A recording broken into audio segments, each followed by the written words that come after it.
So, hi, Katie. It's great to have you on the show with us today.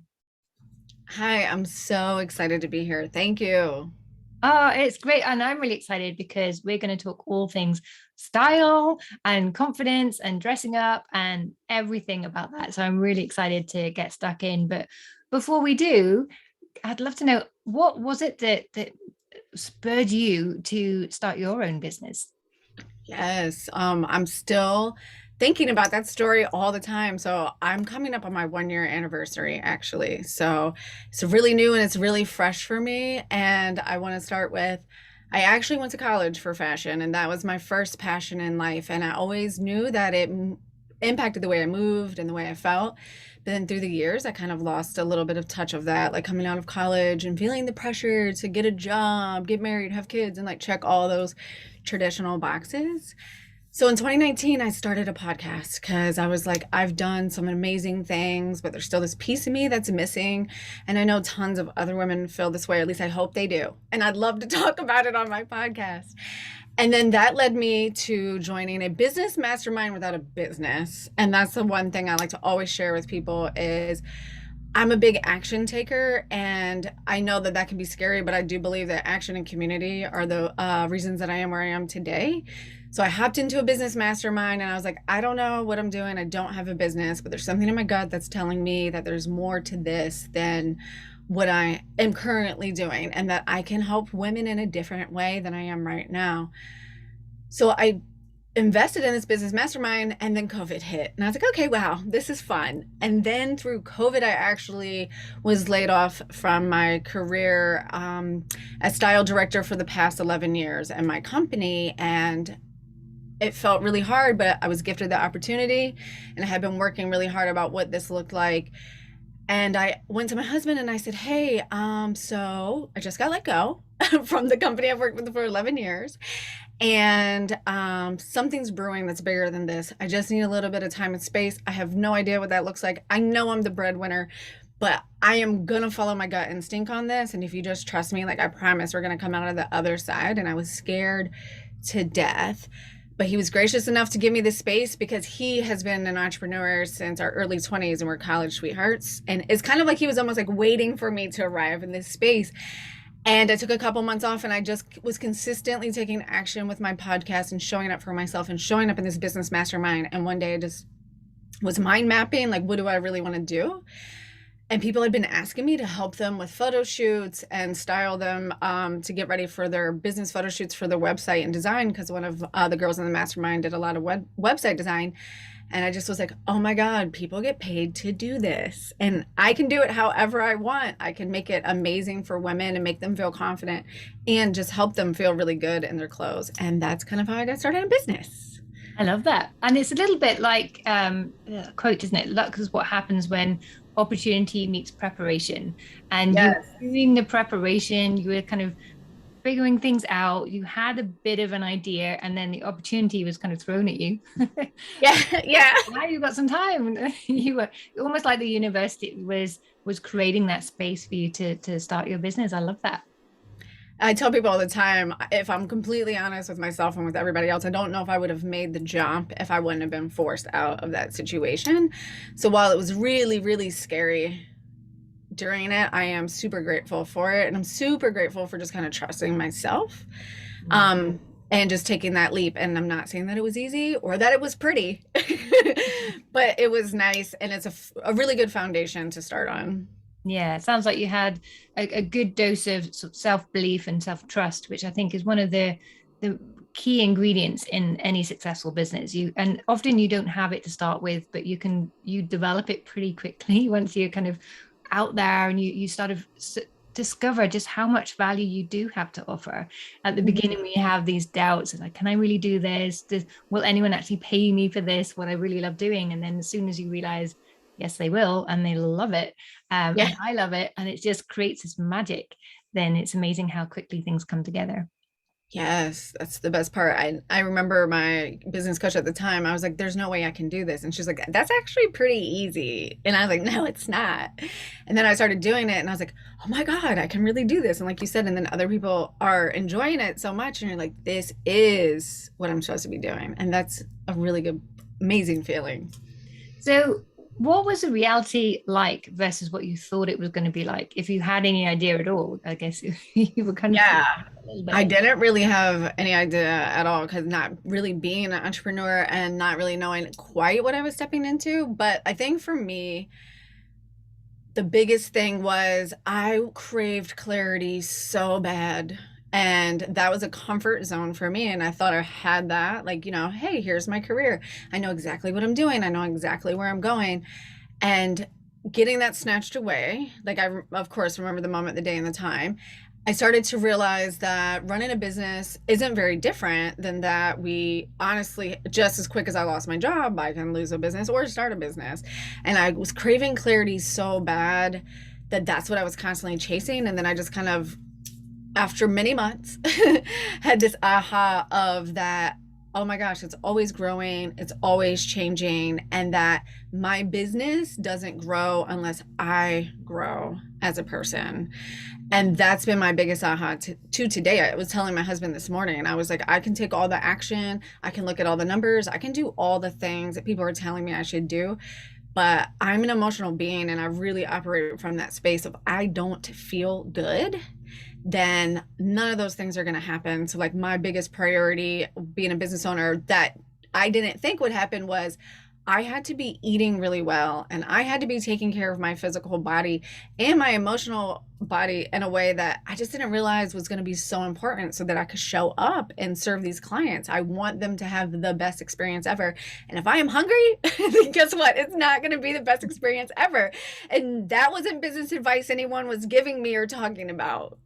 Yeah, I love that. And, you have so much more growth ahead of you. I'm really excited to see what happens next. And I think that's probably one of the biggest surprises I've had, and pretty much most guests on the show, is just how much you learn and grow and develop about yourself. And when you're in the corporate environment, you're always getting feedback on where you are, but then you Mm-hmm. start your own business and you're just getting feedback and ideas on when you where you could go. And every time you take that step and you think, well, maybe I could do this, and then you're like, oh my gosh, I did do that, and they're like, well, maybe I could do all of this. And it Yes. just gets more and more exciting. And I've been doing this 14 years now, and I still just feel there's just so much more I want to explore and do and develop, and it's just really exciting. Yes, that's what the podcast was for me, and launching my podcast and seeing that go from nothing to something gave me that inkling that I do have the ability to take nothing from something, and now it's my turn to do that for a business, not just a podcast. So it was a great place to start, just taking that first scary step into something new.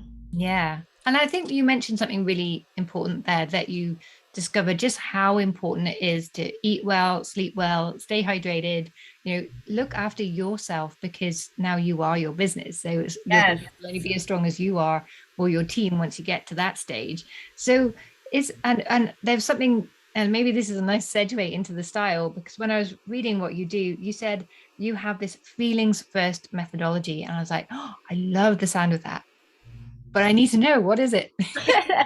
So it's kind of like that aha I was having for my business of like, if I don't feel good, then nothing's gonna go, and I'm not gonna be able to take the action that I'm supposed to be taking, and I'm not gonna communicate well with the people I'm working with and different things like that.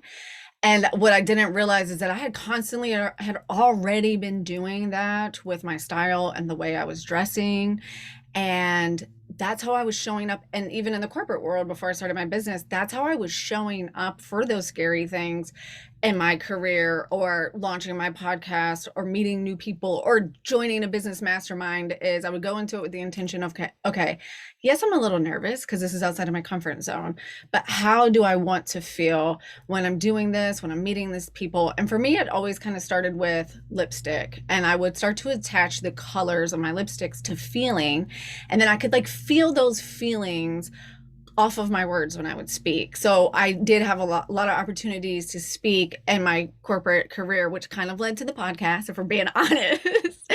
As I really love to talk and connect. So I started to do that. So my feelings first methodology when I work with any of my clients is, how do you want to feel?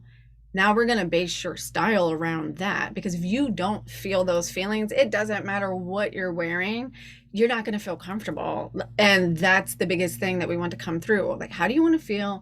How do you want to communicate with yourself and with your clients, your audience, whoever you're talking to? And if you don't feel those things, you're not connected to those things, you could be wearing the most fabulous outfit. It's not going to translate for you or for the other person. Yeah, I think that's just so true. So when we have most women building a business aren't just building a business. They are doing a multitude of other things at the same time. How Mm-hmm. does that factor into that? So maybe you want to feel one way when you're with the kids, another way when you're going out networking. Is there a way to kind of find one style, or would you recommend having like two or three different styles for your different sort of personalities, if you like? I think generally we're attracted to the same styles of clothing when we're doing all of those things. So what I like to ask my people is like, so think about how you want to feel. So like, how do you want to feel around your kids? Do you want to feel relaxed? Do you want to feel present? What do you own in your closet right now today? Or what colors do you associate with those feelings? And now how can we work those in for you? If you're going to a networking event, which is one of my favorite places to show up with my ladies, is like, okay, I want to build authentic connection with these women, but I also want to feel powerful, right? I want to feel powerful for myself when I'm around a bunch of other amazing people doing amazing things. So what makes you feel that way? So a really big piece here is always like power colors. So we can lean into like colors that you innately are attracted to or that are in your environment that make you feel really strong and connected, and lean into those. Or maybe it's something like when I wear layered jewelry, I feel really big and I feel like I can connect, and it reminds me that I have good energy and I can show up and connect to these other ladies. So it's about taking that feeling that you want to feel and then connecting it to certain things in your closet. So like, is it a red blazer? Is it a pink blazer? Is it layering gold necklaces? Is it red nail polish? Is it red lipstick? Like, we all have that one or two thing that we put on that's like, yes, and I owe it. And we start to associate things with our clothes, right? So if you did have a really good networking meeting a couple of months ago, you will start to associate that jacket, those jeans, those shoes with that event. And now you have a positive association with it. So let's capitalize on that and continue to use that and start to weave that through all the different things that you're doing in that space. And then the same applies for like picking up your kids from school or running groceries. But I always like to tell my people, my ladies, is that we deserve to feel good no matter what we're doing. So even if you are picking the kids up from school or running to Trader Joe's, you still deserve to feel as fabulous as you want to feel. So if you want to pick the kids up in that suit, pick the kids up in the suit. It's how do you want to feel? It's not based on anything else. Yeah. I love that. I love the idea of really personalizing everything to you, and the fact you've just given everyone permission to wear whatever they want whenever they want to. I think that's fabulous. Well, When I used to work in private banking in Switzerland, where you had to wear very formal suits, and I loved it because you could wear really beautiful shoes with it as well. But then I had babies, and there's just no way I could wear that suit and, and kneel all over the floor. So my style just had a bit of a crisis for a while. And I remember for my 40th, I thought, right, now's the time. I'm going to get it back and get a stylist. And it was so helpful working with someone else to have that discussion, like you said, because she did something a little bit similar, and then she was like, well, what's the outfit that you do wear and you feel good? And I was like, actually, it's this really cheap shirt. It cost me like $10. It was really like a cheap shirt, but there was something about it. Every time I put it on, I really felt good, and people always responded well to me. And then we discovered it's actually the color. And it's like, oh, I never even thought about that. So now that's like my signature color. And just even when I put that color on my nails, then already I can feel my body changing and just feel my confidence changing. It's amazing how these little triggers really do have an impact, don't they? yeah, they really, really do. There's a lot of psychology behind our clothes and what we wear. I mean, if you think about it, they're our second skin, and we take them with us everywhere we go throughout our day. And I think as a society, we haven't really leaned into the positive effects of our clothing, and we've kind of put a different label on it in some spaces. Like I went to art school, I went to fashion school, right? So like I totally get both sides of this coin, but the more I lean into it and the more I see, like with COVID, it's a really good example, is when I was in that business mastermind and when my career was shifting, there was a couple days where I didn't get dressed to like the way that I feel really comfortable getting dressed. And those days were the hardest. I mean, there's one I can remember particularly. They're like, you know, the cry in the bathroom floor days when you're like, what am I doing? I'm so overwhelmed. And my business coach was like, what did you do today that was different than the other day? Why do you feel so overwhelmed today versus like yesterday or the day before? And it was part of the journey, but it was that aha moment for me. I was like, oh my God, I'm wearing this sweatsuit. And like, that's not something I would normally wear to work or to have these kinds of meetings or these conversations. But because people couldn't see me, I was like, oh, it's okay. And plus, yes, a lot of things are falling apart and changing. So, you know, we're all allowed to have moments like that, but it really, really does impact how you feel all day long. And I just want to help as many women just use how to learn that in a way to help them build their business and their brand. Mm. So anyone that's out there listening to the show, and where would you suggest they start to find that style, that inner confidence, and start to connect with their clothes a little bit more? I think everyone can start with what they have. I think we all have gems in our closet that we don't give ourselves permission to wear because we're saving it for a special occasion or we don't think it's the right time. But I know sometimes that can be really hard. So what I really like to tell my people to start is go on Pinterest and just start looking and make a mood board. I think style is fun. I think style is a really fun way of self-care. And a lot of the amazing women I work with, like myself included, we don't allow ourselves time and space to have fun. So go on Pinterest and just start a private mood board and just have a little fun and just save the things that speak to you. If that feels like too much work or feels intimidating, we all have a person that we look up to, and usually we look up to them because we're attracted to the clothes they wear, the things they say, and just start paying attention to what they're wearing. And that can even start to tell you a little bit about yourself and what you like. But you have to do some inventory of yourself because it really is an expression of who you are on the inside. So there is a point where you want to do a little bit of inventory, start looking around, seeing what you like, what colors you're naturally attracted to, and then dive back into your closet. We all have a lot more going on in our closets than we give ourselves credit for because, you know, we all get stuck in style ruts and we're wearing the same thing over and over because it's easy. We know how to wear it and we're like, yes, I'm just going to keep putting that thing on because I don't have to think about it.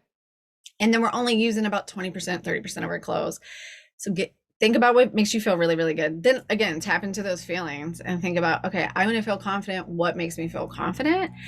And trust yourself because like you said, you weren't sure why that shirt made you feel really, really good. But then you realize it was the color. And I bet when you step back, you realize how much that color actually does show up in other areas in your life because it's not always just your clothes. It probably shows up in your home decor. It might show up in like how you're decorating your bathroom, different things like that.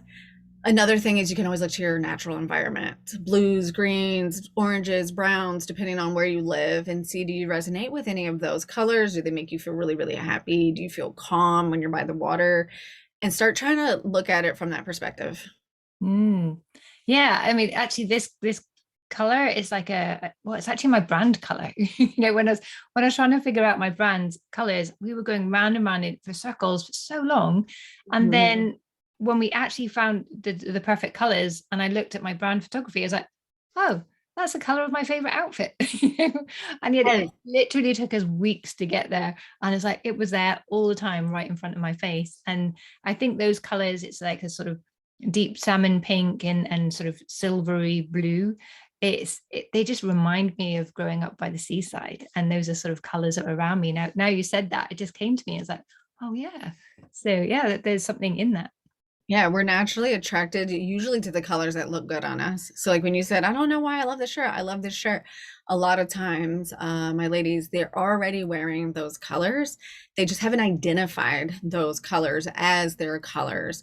And that takes a big part of your overwhelm out when you're shopping or picking out new outfits. Because now, when you walk into a store and it has like 6 shirts, you can immediately eliminate like 4 of them because you know that they're not in the colors that make you feel amazing. So, it helps out in so many different ways. Yeah, I remember that was one of the huge upsides of discovering my style, because it is an investment to have a style coach, but honestly, it saved me a fortune in buying the wrong things and in time, because now I know exactly what I'm looking for, what does suit me, what doesn't suit me. And I was shopping in London and I had 2 hours and I just went in every single shop and I just went, have you got this, that, or the other? And they're like, yes, like brilliant. Where is it? And if they said no, I was like, okay, bye.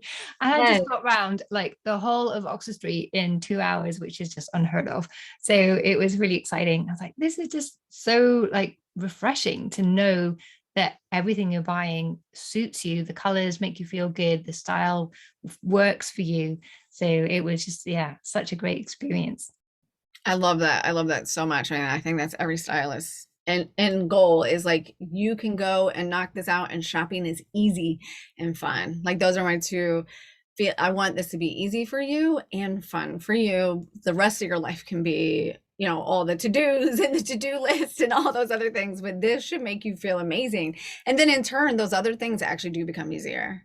Yeah, and I think it's probably a little bit like building your business that when you know what you're doing, it is more fun. It's overwhelming when you're not sure what exactly you should be doing next. And it's the same with shopping. It wasn't ever my favorite thing. Sorry. It wasn't my favorite thing to do, but because I didn't really know what I was doing and I didn't have that confidence that I was getting the right things and it was going to look good on me, I always had those questions. But then once I eliminated that and I did know what I was doing, and then it became, yeah, fun for the first time. It was really nice. Nobody likes to do things they're not good at. Yeah, no, it's true. Well, an old mentor told me that people do two things: they do what they love, and they do what they're being watched on. Yes, exactly. That's really good. Yeah, that's why entrepreneurs really have to build a business around what they love. Otherwise, we won't do anything because no one's watching. Yeah, true. That's So amazing. you mentioned, so one thing you said there, which really stood out to me, was you see style as self-care. And I've Mhm. never really thought of it that way. And I think, I'm going to look at my wardrobe differently tomorrow, that not just like pull out whatever is like easiest or quickest to find, but actually think about, well, what mood do I want to have today? Who am I meeting? What do I want to, how do I want to feel through that? And what's the perfect outfit then? Take a little bit more time and care around that, I think. Yeah, that kind of again was just birthed out of my journey and my love for style. And when I was making those shifts and I was learning about podcasting and taking the scary action, I was really focused on my mindset because I was like, okay, none of this is working unless my mindset is there. And then I had started doing a morning routine, and that might not be for everybody, but it really, really worked for me. And then I just took that same intention of whatever I had in the morning that morning of whether I'm writing down what I'm grateful for, whether I just had an amazing workout, if I meditated, whatever it was. And I want to always carry that. And I felt like I would have these amazing mornings and then the shuffle of the day would start. And you got to get your kids to school and all of the things start dropping in. And we start to lose a little bit of that momentum that we started having our morning with. And I really just started to connect it back to, okay, what do I want to wear? What do I want to wear? And especially during the pandemic, especially when I was like, okay, who am I now without a corporate job and starting a business, or not even in that area when I didn't even know what the business was going to be. And that was just part of one of the things that I was doing consistently every day to show up was tapping back into, okay, what do I want to wear? And it just kind of became part of the self-care for me. And I was like, it is self-care. It's adornment. It's another thing that we can do to show ourselves that we really care about ourselves. How many times I'm hydrating? So how many times a day am I using the bathroom? When I look in the mirror at myself and I'm talking to myself, who is that woman that I'm looking at? And I want her to reflect back all the things I want to do, the vision that I have of my life. So I just started to really connect it in this deeper way. And it's always been that way for me. I just wasn't articulating it because I really wasn't articulating it to myself. So how could I share that with other women? But I had to use that during my transition period. So it really, really came together for me. Yeah, that's interesting, isn't it? They always say dress like the job you want next, uh, Yes. to signal to everyone else. But I guess it's really dressing how you want to feel and what you want to do next to signal to yourself as well.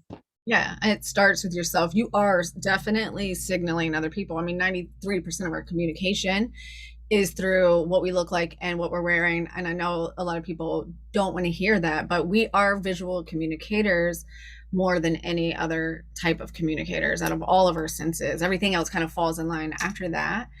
So it is really important. And I believe that first you are communicating it to yourself before anybody else. So I just try to flip that around for myself. And then I was like, hey, I think I'm onto something I want to share with my ladies, with my community. Yeah, I love that. So, are there any definite style do not do's? I would say do not wear something that you think you're supposed to be wearing because someone's telling you to wear it. I really don't. Yes, I follow trends and I pay attention because I like to study people and what they're wearing and why they're wearing it because I think it impacts the way they move and the way they show up. But I don't follow like a do this and don't do this list. I can give you really great advice, but my biggest thing is don't wear something because you feel guilty because your mom gave it to you or your husband gave it to you. Because if you are not in love with it and it doesn't make you feel amazing, if you reflect at the end of that day, I promise you that will not be your favorite day ever.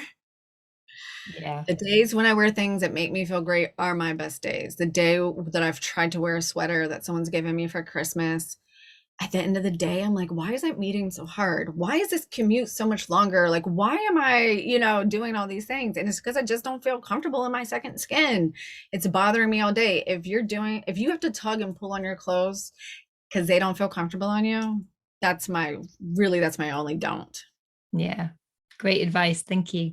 So, Katie, I've really enjoyed this conversation. You've just shared so many insights and really already got me thinking differently about my style and how I'm going to approach my look every day. So, thank you for that. But is there any other advice you'd like to give the audience who are maybe in the same position? They're just starting out in their business and just wondering what next? Can I do this? Yes. As far as with your style, I love to use it as a connection piece when you're in that networking space that we touched on a little bit earlier. Incorporate something that is a conversation starter that someone would walk up to and be like, oh my God, I love those shoes. Oh my God, I love that necklace. It's an easy built-in way to build connections authentically with other women because now once someone's opened that door, you can step through it as your truest self and guide the conversation. And you've just built an amazing relationship with someone because you are connecting on a deeper personal level. So I always tell people lean into that. Don't be afraid to express yourself that way, especially when you're in those situations, when your intention is to build connections and meet people where they are at. Yeah, great advice. I actually mentioned that and I've got a book, A Shy Girl's Guide to Networking. And that's one of the things I mentioned in there. It's a big advantage we have as women that we can put on these beautiful adornments, as you say, and those Yes. stunning shoes as a conversation piece, and it never fails. No. Someone always points those out. You're like, oh my gosh. And it's just an easy, nice, quite authentic, friendly way to get a conversation started. And then once it's started, that the rest is easy. Yeah, I agree. I love it. It's one of my favorite ways to connect because it feels, like you said, authentic. It's a vulnerable connection to walk up to someone and say, oh my God, I love this about you. Yeah. And when you have something in common, then Mhm. you have that kind of bond already. It just makes, Yes. say, it opens the door that you can then step through. I love that. I love that imagery. Yes. Thank you. That's amazing. So thank you again for everything you shared. If anyone wants to know more about you or your podcast, how can they find you? Yeah, so social media wise, I love to hang out on Instagram. I am obviously a very social, extroverted person. So Instagram is a fun place for me. You can follow me there at Katie Allen Stylist. And then I do run a podcast called Just Realized because we're constantly just realizing something new every day where I share my stories of growth, change, habits, all of the things, and bring amazing women like yourself on there to share their stories as well. I really love to use that platform to build community and share stories with other women. And that's on all the different podcast, whatever podcast platform is your favorite, you can find us there. Fantastic. And I'll put all of those links in the show notes below as well. But for anyone who's on the road, you know where to find Katie. Katie, thank you so much. Thank you.